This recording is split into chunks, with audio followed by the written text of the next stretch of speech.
La frontera de Lituania está cerrada porque Bielorrusia continúa provocando al país. Rusia, de manera astuta, sigue provocando a Europa para causar su división. Y parece que lo han logrado. Hoy vamos a ver esto. Bielorrusia, conocida también por ser un país prorruso, ha estado enviando constantemente globos de helio para contrabando hacia Lituania. Pero Lituania ha empezado a reaccionar fuertemente ante esto.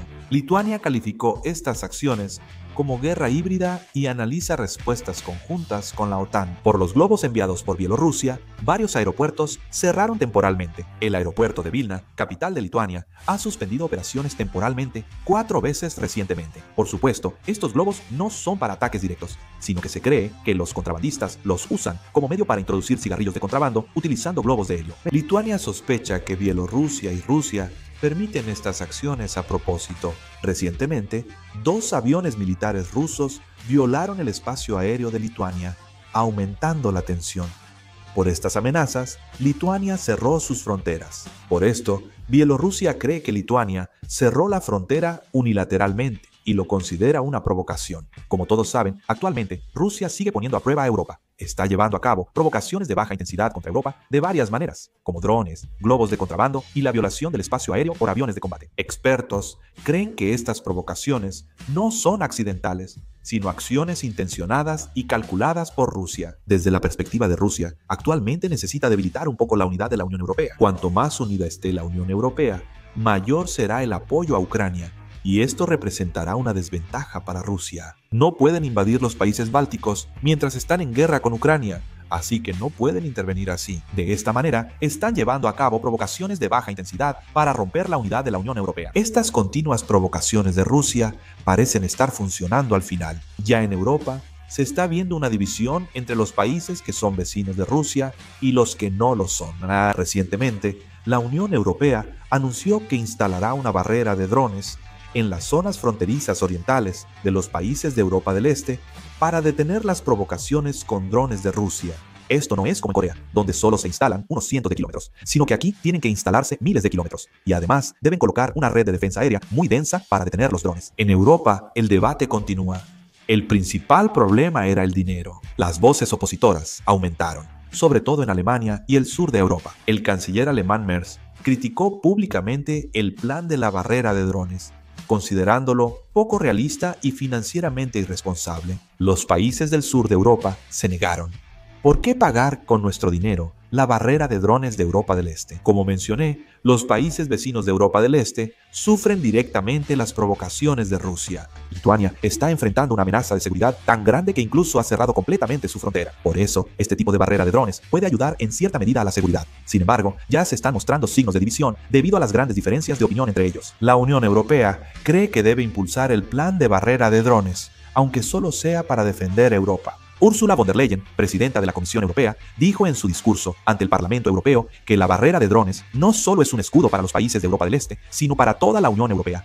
Explicó que no solo sirve para hacer frente a las provocaciones de Rusia, sino que también puede responder a varios desafíos, como desastres naturales y la lucha contra el terrorismo y el crimen. Sin embargo, la oposición de Alemania y el sur de Europa sigue. Además, respecto a esta barrera de drones, algunos países fueron excluidos.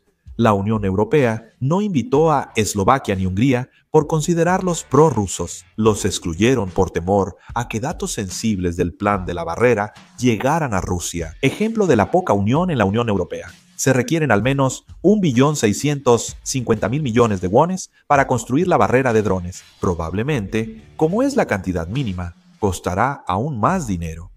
Y el tramo donde se instalará es de aproximadamente 2.600 kilómetros. Se estima que el proyecto tomará más de 3 años. La barrera de drones requiere un nuevo sistema de vigilancia y equipos de guerra electrónica en la frontera. Se trata de integrar los sistemas de misiles interceptores de cada país para contar con un sistema capaz de responder de inmediato a las provocaciones de drones rusos. Pero debido a problemas de dinero, no está funcionando correctamente. Actualmente, la iniciativa de la barrera de drones, que está impulsando la Unión Europea, está teniendo dificultades desde el principio. A simple vista, parece una respuesta unida de Europa ante los drones rusos, pero al observar mejor, ya hay señales claras de fisuras. Este plan está siendo impulsado principalmente por los países bálticos, Polonia, Finlandia y otros países que comparten frontera con Rusia. pero los países clave de Europa Occidental, como Alemania, Francia e Italia, siguen mostrando una actitud pasiva. El motivo principal son problemas de dinero y liderazgo. Se estima que la construcción de la barrera contra drones requiere al menos 1.000 millones de euros, lo que equivale a aproximadamente 1.6 billones de wones, pero no se ha llegado a ningún acuerdo sobre quién asumirá este enorme costo. Países de Europa del Este sostienen que, aunque Rusia los amenaza directamente, la seguridad europea es un tema común y Europa Occidental debe involucrarse financieramente. Los países de Europa Occidental ven la crisis en Europa del Este como una amenaza exagerada y al no estar directamente afectados, creen que no hay razón suficiente para invertir tanto dinero. Un diplomático alemán afirmó que no deben volver a asumir los gastos de defensa de Europa, y un funcionario francés consideró muy baja la posibilidad de que Rusia invada territorio de la OTAN. Dijo que la prioridad es la recuperación económica. Ante estas diferencias, aún no se definen el diseño, los tramos, la integración de defensa aérea ni la entidad operadora. Rusia ha realizado provocaciones con drones e incursiones aéreas, pero la OTAN no ha respondido concretamente. Aunque el artículo principal de la OTAN se ha activado varias veces, cada vez lo único que se ha hecho es declarar que se utilizarán medios militares y no militares contra cualquier amenaza de Rusia, pero en realidad casi no ha habido acciones concretas. Pese a reuniones y advertencias, la preocupación de los residentes fronterizos persiste. De hecho, estas declaraciones repetitivas y la falta de acción solo refuerzan la convicción en Rusia de que Occidente no tomará medidas. Por eso, muchos expertos ven el debate sobre defensa contra drones como un gesto político. De hecho, la opinión predominante es que los intereses prácticos dentro de Europa están tan entrelazados y son tan complejos que será difícil llevar a cabo este plan. Los países fronterizos con Rusia se quejan de que, incluso en este momento, los drones están volando sobre sus cielos y se preguntan hasta cuándo seguirán solo discutiendo.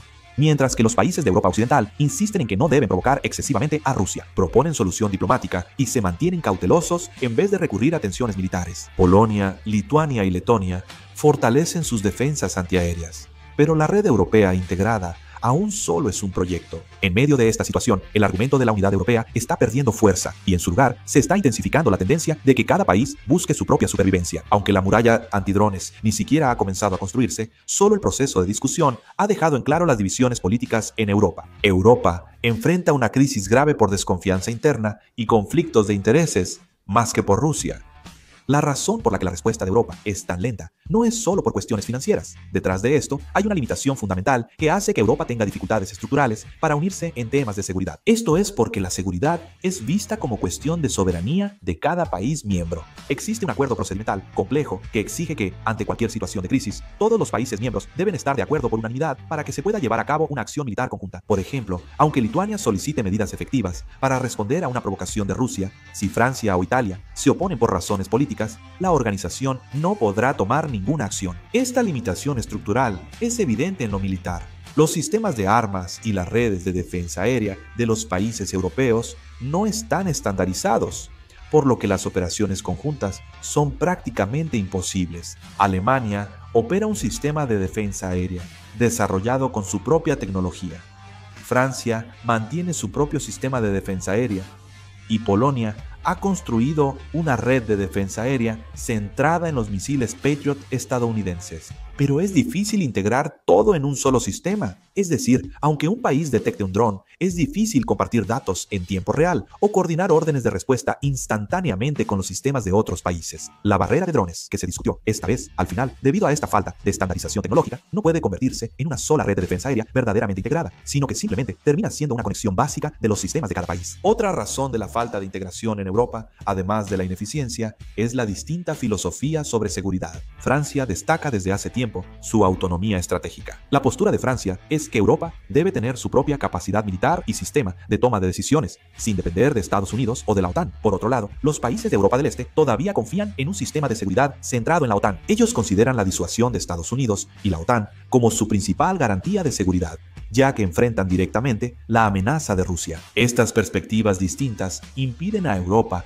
tener una estrategia militar unificada. Francia intenta fortalecer una política militar independiente para Europa, pero Polonia y los países bálticos insisten en que no se puede confiar solo en Europa y buscan reforzar aún más su vínculo con la OTAN. Como resultado, Europa muestra una estructura compleja en la que dos paradigmas de seguridad chocan dentro del mismo continente. De todos modos, la razón por la que la integración militar de Europa avanza lentamente no no es solo por diferencias de opinión o por la carga financiera. Es porque los sistemas y tecnologías, diseñados de manera sistemática, así como la propia percepción de seguridad entre los países, funcionan por separado. Aunque avance mucho la discusión sobre la barrera de drones y aunque se refuercen las medidas contra Rusia, mientras cada país europeo tenga ideas diferentes, será difícil implementarlo como un sistema. Europa está limitada por sus propios sistemas, procedimientos e intereses internos, que son más complejos que los drones rusos. ¿Saben por qué los trabajos en grupo no suelen funcionar de inmediato? ¿Qué opinan ustedes sobre las continuas provocaciones de Rusia y la división en Europa?